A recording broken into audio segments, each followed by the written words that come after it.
चलिए शुरू करते हैं। हमारा नया कहानी का नाम है आखिरी नक्शा। आरव को कभी भी परियों की कहानियों पर विश्वास नहीं था।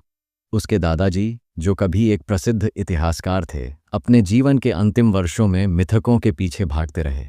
इसलिए जब आरव को अटारी में रखा हुआ वह पुराना जर्नल मिला तो उसने उसे उत्सुकता से नहीं बल्कि उबासी मिटाने के लिए खोला। पन्नों से धूल और समय की गंध आ रही थी। प्राचीन चिन्हों और भूले बिसरे राजाओं पर लिखे पीले पड़ चुके नोट्स के बीच एक नक्शा था, हाथ से बना हुआ, रहस्यमय चिन्हों से भरा हुआ, और उसके दादाजी की तीखी झड़ी हुई लिखावट में एक पंक्ति, जो भी इसे पाए खजाना सच है, लेकिन सावधान, कुछ दरवाजे एक बार खुलें तो फिर कभी बंद नहीं होते। जिज्ञासा जागी। आरव ने यह जर्नल अपनी बचपन की सबसे अच्छी दोस्त मीरा को दिखाया, जो रहस्यों की दीवानी थी। वो हंसी नहीं, बल्कि उसने नक्शे पर एक निशान की ओर इशारा किया। यह चिन्ह, उसने कहा, यह तो रेलवे स्टेशन के पीछे वाले पुराने कुएं पर उकेरा हुआ है। और बस वहीं से उनकी यात्रा शुरू हो गई।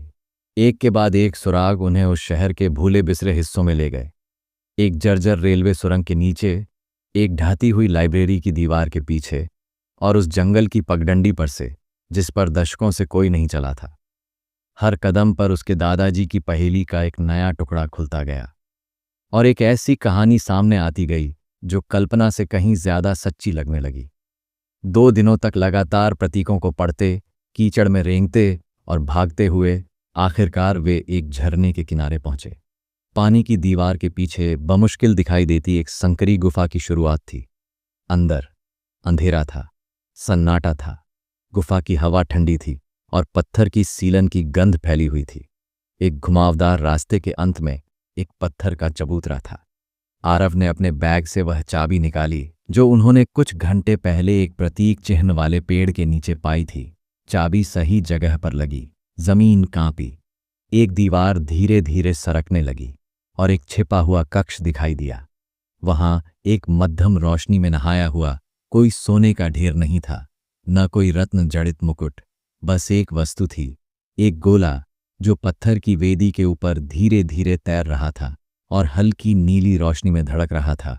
उसके चारों ओर थे पुराने ग्रंथ, हस्तलिखित जर्नल्स और शिलालेख, ऐसा ज्ञान जो सदियों पुराना लगता था। मीरा आगे बढ़ी।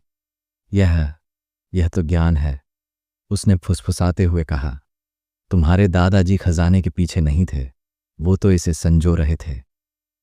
आरव ने धीरे से सिर हिलाया। गोला उसके हाथों में गर्म महसूस हो रहा था, ताप से नहीं बल्कि यादों से, जैसे वह उसे पहचानता हो। तभी एक गूंज उठी। गुफा ढहने लगी। वे भागे, धड़कते दिल उड़ती धूल के बीच मुश्किल से बाहर निकल पाए और गुफा का प्रवेश द्वार हमेशा के लिए बंद हो गया। झरना फिर से शांत पर्दे की तरह बहने लगा। उस रात वह हल्के हल्के चमकने लगा और उसके अंदर एक नया पैटर्न उभरने लगा।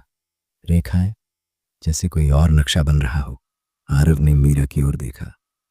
हमारी असली शुरुआत अब हुई है और ऐसे ही कहानी देखने के लिए आप हमारा चैनल को सब्सक्राइब कर सकते हैं। धन्यवाद।